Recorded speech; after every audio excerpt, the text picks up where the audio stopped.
100% use ಆಗುತ್ತೆ sir. Asthma, pneumonia, breathing problem ಇರೋರು, ಮತ್ತೆ ಈ ನಮ್ಮ ಬೆಂಗಳೂರಲ್ಲಿ ತುಂಬ ಜನ ಸ್ಮೋಕರ್ಸ್ ಇರ್ತಾರೆ. ಸಿಗರೇಟ್ ಸೇದಿ ಲಂಗ್ಸ್ ಹಾಳು ಮಾಡ್ಕೊಂಡಿರೋರು ತುಂಬ ಜನ.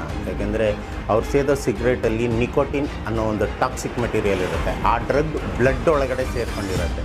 ಅದೇ ರೀತಿ ಅವ್ರು ಸೇದೋ ಸಿಗರೇಟ್ ಹೊಗೆ ತಾರಾಗಿ ಲಂಗ್ಸ್ನ ಬ್ಲಾಕ್ ಮಾಡಿರುತ್ತೆ. ಇದನ್ನು ತಗೊಳ್ಳೋದ್ರಿಂದ ಪ್ರತಿಯೊಂದು ನಿಮ್ಗೆ ಆ ಲಂಗ್ಸಲ್ಲಿರೋ ಎಲ್ಲ ಕೆಟ್ಟ ಅಂಶಗಳನ್ನ ಕ್ಲಿಯರ್ ಮಾಡುತ್ತೆ. ಬ್ರೀತಿಂಗ್ ಈಸಿ ಮಾಡುತ್ತೆ.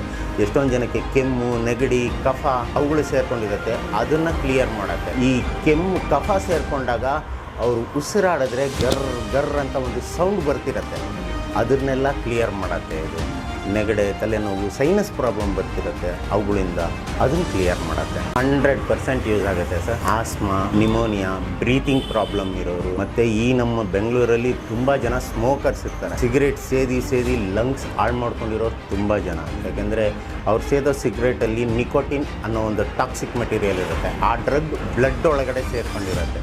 ಅದೇ ರೀತಿ ಅವ್ರು ಸೇದೋ ಸಿಗರೇಟ್ ಹೊಗೆ ತಾರಾಗಿ ಲಂಗ್ಸ್ನ ಬ್ಲಾಕ್ ಮಾಡಿರುತ್ತೆ. ಇದನ್ನು ತಗೊಳ್ಳೋದ್ರಿಂದ ಪ್ರತಿಯೊಂದು ನಿಮ್ಗೆ ಆ ಲಂಗ್ಸಲ್ಲಿರೋ ಎಲ್ಲ ಕೆಟ್ಟ ಅಂಶಗಳನ್ನ ಕ್ಲಿಯರ್ ಮಾಡುತ್ತೆ. ಬ್ರೀತಿಂಗ್ ಈಸಿ ಮಾಡುತ್ತೆ. ಎಷ್ಟೊಂದು ಜನಕ್ಕೆ ಕೆಮ್ಮು, ನೆಗಡಿ, ಕಫ ಅವುಗಳು ಸೇರ್ಕೊಂಡಿರುತ್ತೆ, ಅದನ್ನು ಕ್ಲಿಯರ್ ಮಾಡುತ್ತೆ. ಈ ಕೆಮ್ಮು, ಕಫ ಸೇರಿಕೊಂಡಾಗ ಅವರು ಉಸಿರಾಡಿದ್ರೆ ಗರ್ ಅಂತ ಒಂದು ಸೌಂಡ್ ಬರ್ತಿರುತ್ತೆ, ಅದನ್ನೆಲ್ಲ ಕ್ಲಿಯರ್ ಮಾಡುತ್ತೆ. ಇದು ನೆಗಡೆ, ತಲೆನೋವು, ಸೈನಸ್ ಪ್ರಾಬ್ಲಮ್ ಬರ್ತಿರುತ್ತೆ, ಅವುಗಳಿಂದ ಅದನ್ನು